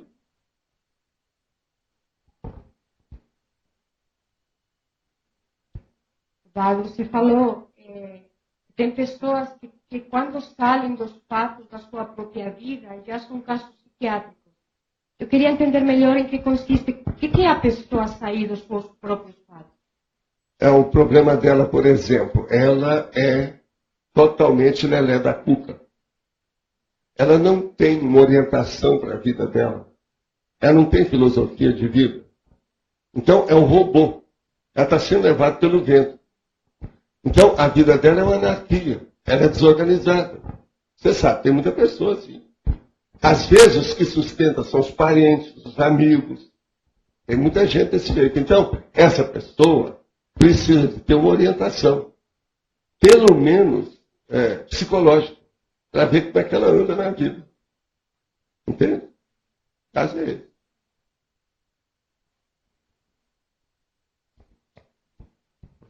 Qual a melhor política? Emprestar ou doar o dinheiro? E se for doar anonimamente, é melhor? Como ficaria isso? Olha, depende de cada caso. Me mostra um caso que eu te falo qual é o fator. Isso varia o infinito. Às vezes a gente tem que estudar muito, com profundidade. Agora, a melhor coisa que tem é o seguinte. Qual é o nível do seu conhecimento daquele assistido? Você conhece a pessoa até quando? Tamanho. Qual a profundidade? O seu foco de observação da sua abordagem abrange tudo? É uma visão panorâmica da vida da pessoa? Então não adianta. Não adianta ser assim, ó, ajudar de qualquer maneira a trabalhar bem. Por exemplo, esse caso que eu estava falando de 30 mil, eu conheço a pessoa, é mais velho que eu, me ajudou demais. Está entendendo? Eu sei tudo o que é que tem, o que é que tem hoje, como é que é. Tudo muda. Então, a gente tem que ver aquela panorâmica do conhecimento da área assistencial que você está atuando. Isso é muito importante. E a questão da doação anônima, professor, ela é um melhor caminho se você tiver que doar? Depende também do caso. Às vezes, conforme o caso, é melhor. Agora, é preciso ter muito cuidado porque quem vai receber uma doação anônima precisa ter cuidado. Devido aos processos da lavagem de dinheiro. Se acontece isso, você vai se acompliciar com alguma maracutaia que tem por aí. O Instituto aqui, que era internacional, sempre foi internacional lá no Rio, eu tive um monte de propostas, você está entendendo? De lavagem de dinheiro que a gente teve que recusar. É aquilo que eu chamo de OMI-super. Omissão superavitária. Você tem que deixar aquilo para lá. E eu não estou falando aqui daquelas cartas da África, não. Eu recebi duas. Aquelas que te colocam rico, dessa semana para outra você fica rico. $milhões. Você representa aqueles caras que vêm da África para fazer maracutá e lavar dinheiro aqui. Eu recebi essas cartas. Essas cartas tem na internet, o povo já sabe como é que é isso hoje. A primeira vez que eu recebi foi uma surpresa para mim. A coisa tão bem feita, sabiam tudo a respeito da minha vida, o negócio todo, o que era. Entendeu? Agora, recentemente, faz um ano e pouco, mais ou menos, eu recebi uma segunda, de um outro país. Eu já recebi de 2 países diferentes. Entendeu? Agora, em parte, é porque o nome da gente aparece, às vezes, nesse SUS-RU, num lugar desse, a pessoa lê lá alguma coisa a respeito. Mas não, esse nome tem ligação internacional. Ele deve ser bom para mexer com essa história. Entendeu? Agora, conosco, o povo tinha me procurado porque tem a palavra internacional em todas as instituições nossas. Então, isso é uma abertura econômico-financeira para eles. Então, a lavagem de dinheiro tem que ser vista seriamente nisso. Senão a pessoa vai se acumpliciar com o erro dos outros. Entendeu?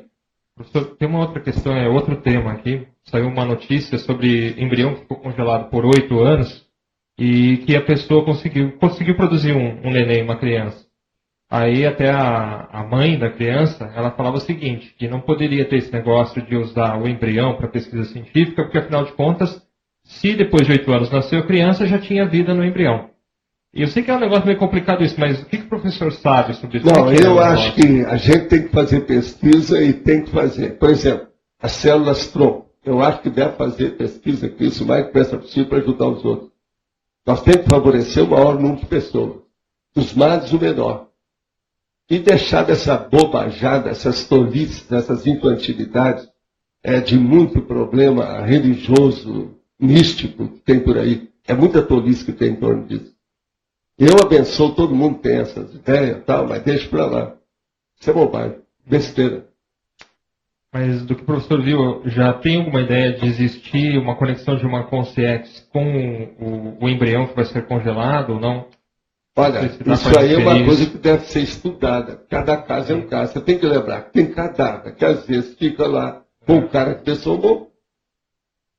E você sabe, aquilo não tem nada que ver se a natureza do terreno, do local que ele foi colocado, conservou o cadáver. É ele, com as energias dele, que está preso ao processo do corpo. Agora, é esquisito a hora que o cara fica preso e o corpo vai se alterando todo. E ele está preso. Eu vi isso fora do corpo.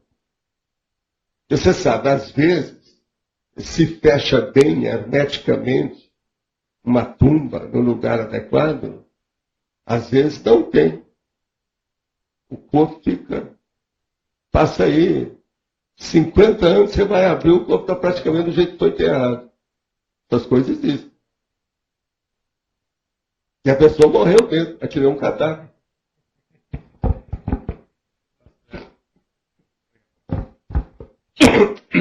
Professor Valdo, qual que é a orientação para uma pessoa que era rica e perdeu tudo, ela se reorganizar, ela se...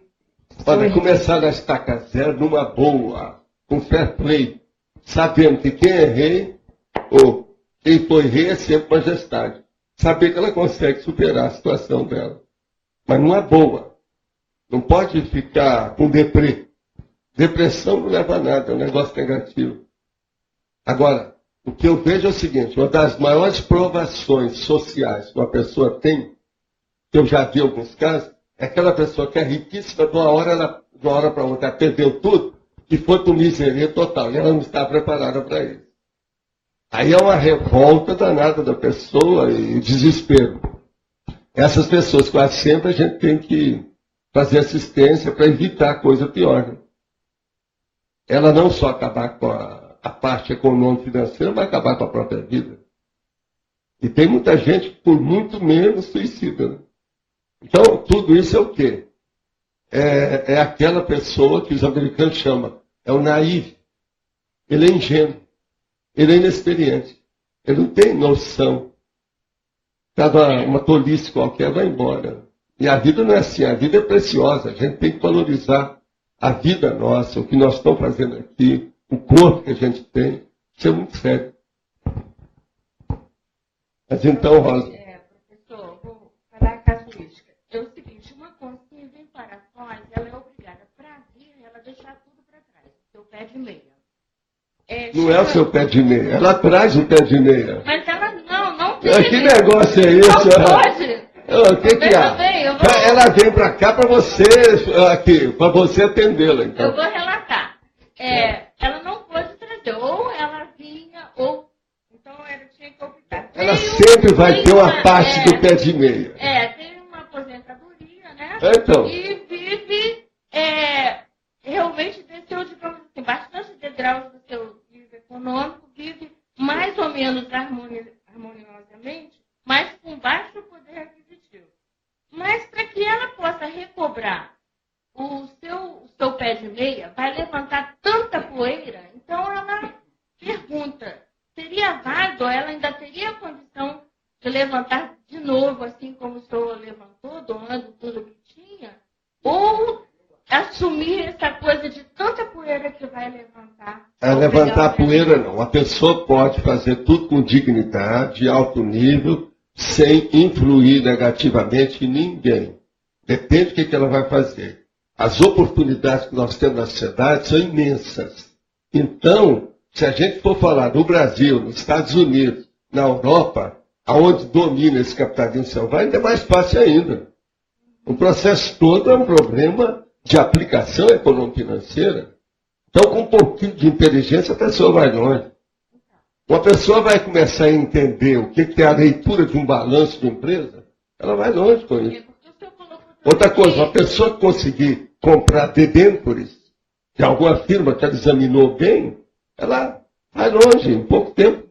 Eu colocou que entesourar não seria só entesourar dinheiro. Essa pessoa acha que tem um bom tesouro de outros tesouros que não sejam todo mundo tem. Dinheiro.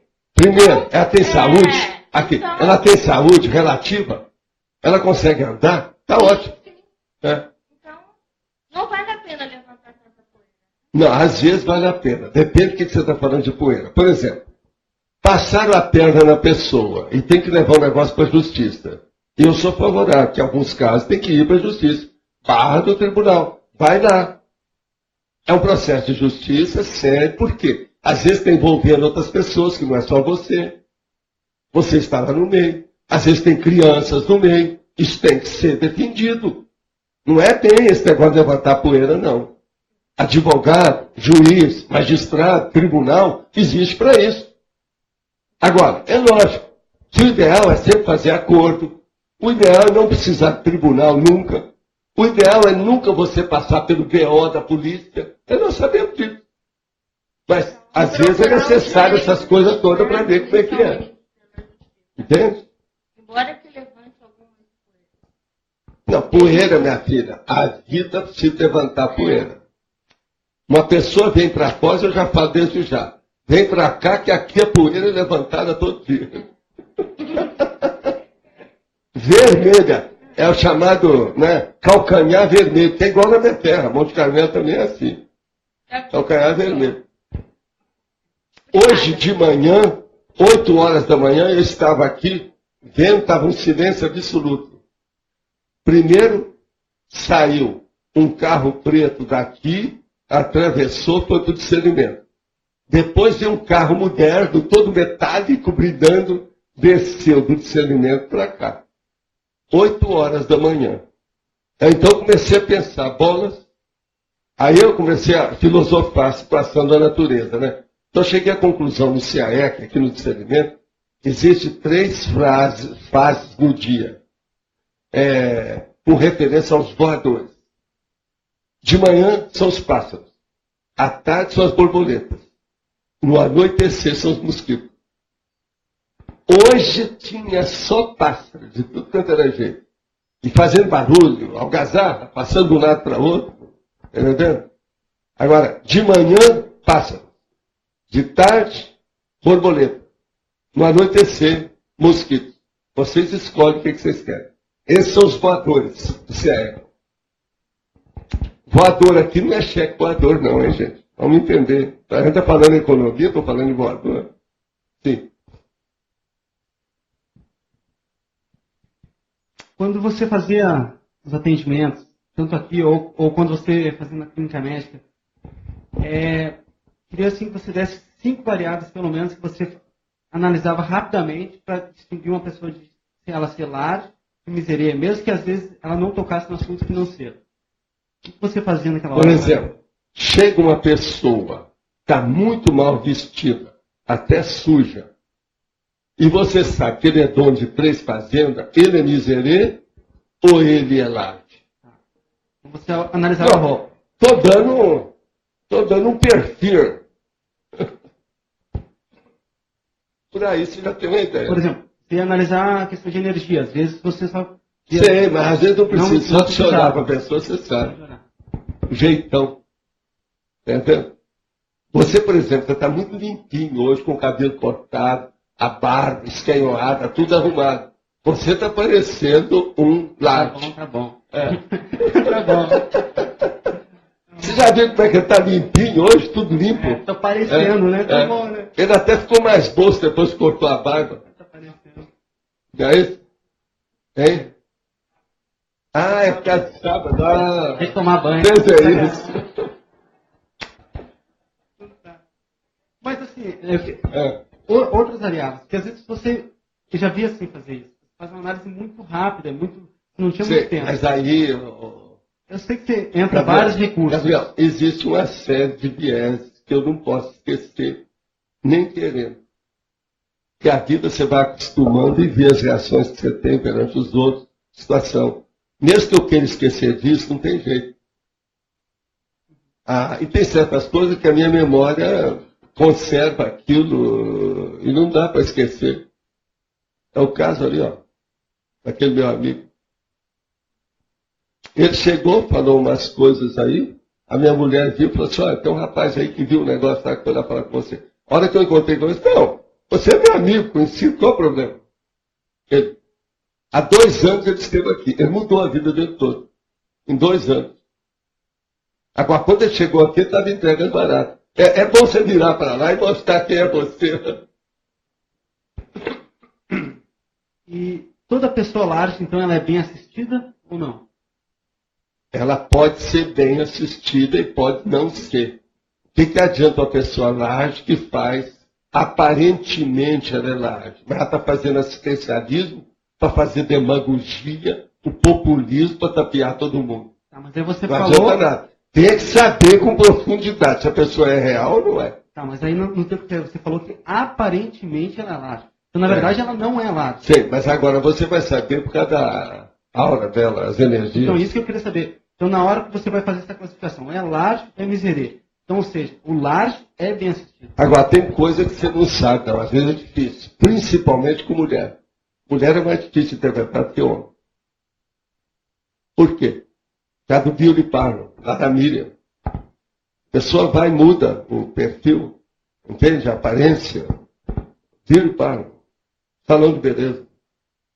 Deve seguir com calma. A pessoa que você viu a primeira vez, ela vê de salão de beleza, se diga com calma. Isso aí é que entra energia, vê a aura, vê exame, faz umas perguntas cretinas bem pontuais em cima do assunto. Às vezes você quer saber. Essas perguntas dependem do caso. Pergunta a coisa séria. A pergunta ali, ó. Raio laser. Lá em cima. Entendeu? Nó gordo. Pega o buzilho da pessoa. Entende? Entendi. Então, Ricardo. Professor, na seguinte situação, em que houve um divórcio e se determina que se pague uma pensão para o filho mais novo, e por ser uma pensão boa para uma pessoa jovem, essa pessoa acaba não se desistindo, abdicando de faculdade, emprego, coisas desse tipo. Assim, fica jogada nas cordas, digamos assim. Como é que a gente pode ajudar essa pessoa? A primeira coisa é essa pessoa manter a situação que ela pode até quando conseguir, e a hora que ela conseguir montar algum processo de capital dela, ela voltar a estudar, levar a coisa para frente. Mas agora, fez besteira, está pagando o problema. Na hora de casar, a pessoa tem que olhar que amanhã pode ter um divórcio. Essa pessoa não pensou nisso. Na hora de ter um filho, lembrar que filho é um investimento pelo menos de 2 décadas. O povo não pensa nisso. Vai tudo no entusiasmo. Isso é um problema. E outra coisa, existe muita mulher que faz um negócio de casamento. Até hoje não existe isso. Ficam procurando o melhor partido, um bom partido, etc. para fazer o negócio. Tudo tem que ser levado em consideração. Nesse caso, o problema seria no casal, digamos assim. Mas no problema todo divórcio, a culpa é dos dois. A responsabilidade é dos dois. Não existe divórcio que a responsabilidade é só de um. Você pode falar, não, esse tem mais atenuante, aquele lá tem mais agravante. Isso pode acontecer, mas todos os dois têm responsabilidade. Aí tem que examinar o caso e ver o que faz. Tá certo? Agora, gente, eu queria mostrar aqui para vocês alguma coisa aqui da prestação de serviço, das coisas em geral. Sobre a politicologia, eu queria dizer que tem um neofenômeno, quer dizer, um fenômeno novo que está acontecendo atualmente em vários lugares, que é o presidente part-time. Isso é muito engraçado isso aqui. Já tem gente que já viu isso. Eu falei nisso já faz alguns meses, agora já tem gente que já levou isso, já estão falando. Então, o presidente part-time, você sabe o que é o emprego, o serviço part-time? Então, veja, na Rússia, o camarada que foi eleito lá é part-time. Já colocaram até a Mariosca, com o Putin por dentro e o cara de fora. Então, você tira a Mariosca e aparece o Putin lá dentro. Quer dizer, é eminência par. Isso na Rússia. Em Cuba, o nosso amigo lá passou, né, o amigo de vocês que eu estou falando, passou, né, a ditadura dele para o irmão. E o irmão está falando que você tem que escutar ao part-time. Isso é em Cuba. Agora, na Argentina, a nossa amiga, que é a presidente, ela só aparece no palácio por volta das 16 horas da tarde, às 4 horas da tarde. Está falando aqui. Da Casa Rosada. La Casa Rosada. Ela trabalhou apenas 34 dias desde que assumiu. Isso aqui, ó, é no dia 11 de fevereiro. Eles estão falando. E eles mesmos falam. A Argentina tem presidente part-time, diz mídia. Agora, nos Estados Unidos, nós já temos lá uma candidata que é chamada Hillary. Você já viu falar na Hillary? Hillary, é o nome que ela arranjaram nos Estados Unidos, a Hillary. A Hillary. A Hillary é o Bill Clinton com a mulher. A Hillary. Então fez Hillary. Eles estão chamando de Hillary. Então, olha, só aqui nós temos 4 lugares de part-time. É estranho, né? É o abuso dos processos. Como é que o povo está aperfeiçoando o jeito de passar a rasteira, né?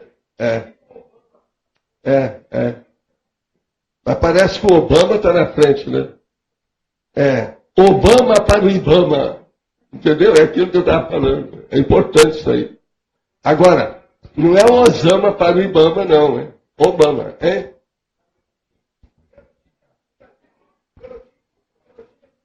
Pois é. Mas esse já caiu, né? Ele não está com tanta força mais. Eu estou falando a questão na ponta. Agora, ó, uma outra coisa. Apareceu uma arma lanterna que causa cegueira, tontura e náuseas temporárias. Eles fizeram agora uma arma lanterna, só de luz. Isso é a última em matéria de arma. Agora, eu queria mostrar para vocês, dentro da criminologia, como é que as réus estão chegando. Eu vou só falar alguns casos de criminologia, desses mais bravos, recentes. Mãe belga mata seus 5 filhos a facada. Isso é na Bélgica. Vocês não ficam pensando que é na África, não. Na Bélgica. Estados Unidos prende mulher que colocou bebê em micro-ondas. Vocês já viram. Eles aqui não estão perguntando se ela ia comer o bebê depois. Irmãos menores matam outro irmão a pauladas em Pernambuco. Aqui já é no Recife. Tá certo? Isso é de agora, recentemente. Menina de 15 anos é acusada de tentar matar a mãe com chumbinho no feijão. Colocou chumbinho no feijão. Agora vejam. As réus estão aí. O caso não é fácil. É aquilo que eu falo sobre o processo de mãe, pai, mãe, filha. Não é fácil. Filho e mãe.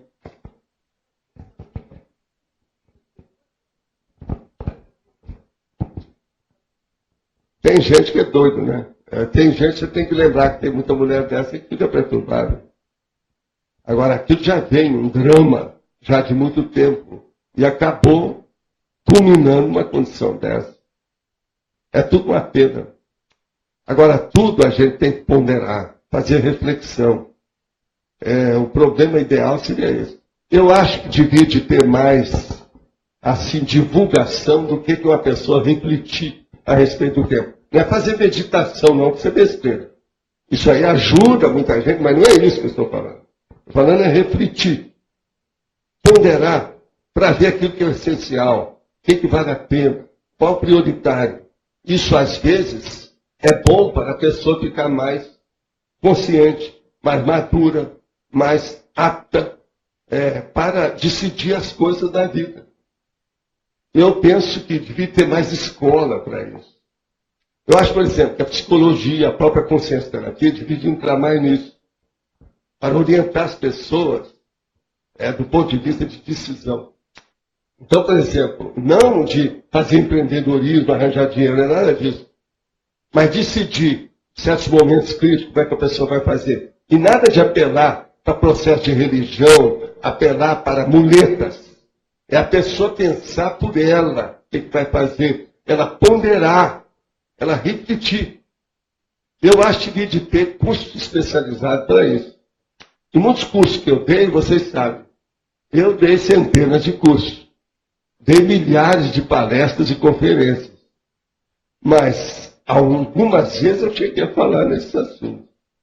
Mas eu acho que precisa de fazer cursos seletivos, específicos, de alto nível, para mostrar isso aí. A APEC já está entrando nisso. o processo da CONSA, etc., tal, e outros mais aí, já estão vendo isso pela conscienciometria. Mas eu acho que tinha que expandir isso mais, do ponto de vista prático. Você não acha, Omar, que tem sua razão? Fazer o povo pensar, ensinar a pensar melhor. Eu acho que falta isso. Ensinar a pensar melhor. Sem nenhuma lavagem cerebral, sem querer convencer ninguém, mas mostrar, informar, apontar o caminho melhor. É o senhor problema. Eu, por exemplo, vocês olham que eu tenho essa preocupação o tempo todo, naquilo que eu falo. E isso é que seria o ideal. Um curso para a pessoa melhorar o nível de reflexão que ela tem. Isso é o ideal. Agora, eu queria perguntar para vocês o seguinte: vocês sabem que hoje é sábado. Não tem eleição. E que amanhã é domingo, nós estaremos aqui nesse salão com Omni Exposição, que é o tema que nós vamos estudar. Agora, eu queria perguntar aí, se alguém fez revisão desse texto de hoje, para a gente anotar. Pode vir, por favor. Aqui na etimologia, você não está colocando quando surgiu a palavra teosalização, que geralmente vem no verbete. Ah, não tem? Não tem. O que é que você está Na falando? Na etimologia. Sim, mas o que você quer? A época, a data de quando surgiu a palavra. Não tem, eles não sabem. Ah, tá. Tá bom. Ok. Falta data mesmo na etimologia. A gente não pode forçar a barra. Qualquer coisa eu falo foi no dia do seu nascimento. E você é um tesouro para a gente. Mas agora eu queria perguntar, hoje tem algum recado para ser dado aqui, alguma coisa séria? Está tudo bem? Nós estamos vivendo um dia tranquilo, é o que eu falei para vocês, são os passos e as borboletas. Desde manhã eu vi isso aqui. Agora, ó, uma coisa sobre reflexão. Eu queria comentar um negócio. O dia que vocês quiserem pensar com calma, vem 7, 8 horas da manhã e fica desse lado aqui, ó, da holoteca. Que o sol nasce de lá. Você fica na sombra. O vento é agradabilíssimo. Se de vez não está com tempestade, é lógico, mas essa hora não é hora de tempestade brava aqui. Mas ficar aí, o ambiente é ótimo. É tudo aquele gramado bonito, cheio de passarinho. Agora, você não tem que saber conviver com passarinho. Se você não sabe, quem não sabe conviver com passarinho não deve vir ao CE. Quem não sabe conviver com flores não deve vir ao CE. Quem não sabe conviver com pomar não deve vir ao CE. Que é uma das coisas que a gente tem mais aqui, são essas coisas. Agora, ó, quem não sabe também conviver com gente bonita e inteligente, que são vocês, não deve ir ao CE. Tá certo? Eu estou dando todas as dicas do que tem. Mas esse caso, entre 7 e 8 horas da manhã, aqui desse lado, vale a pena. Você tem que resolver algum processo aí, você está fazendo um artigo muito sério. Pega seus papéis e venha logo de manhã, de manhãzinha, e fica aqui na sombra. O ambiente é fantástico. É tanto que eu acho que talvez era o caso de falar para o Leonardo, para colocar aí um dos pontos sérios disso aí. Vale a pena. Hoje, por exemplo, a temperatura estava agradabilíssima. E outra coisa, muito tempo que foi assim. E na sombra, sem problema. Entende? Vale a pena. E está tudo descampado, tudo limpinho. A grama está toda cortada. Dá para ver os bichos todos lá embaixo. Aí, entende? No manguezal, aí embaixo. E outra coisa, ver tudo aqui para frente. O panorama é magnífico. Ô, professor Valdo, agora, 2 pessoas queriam dar recado agora, só que falaram na hora. Dá para falar? Para eles dar recado? Então, ó, é bom você tomar conta, então. Eu passo sabe?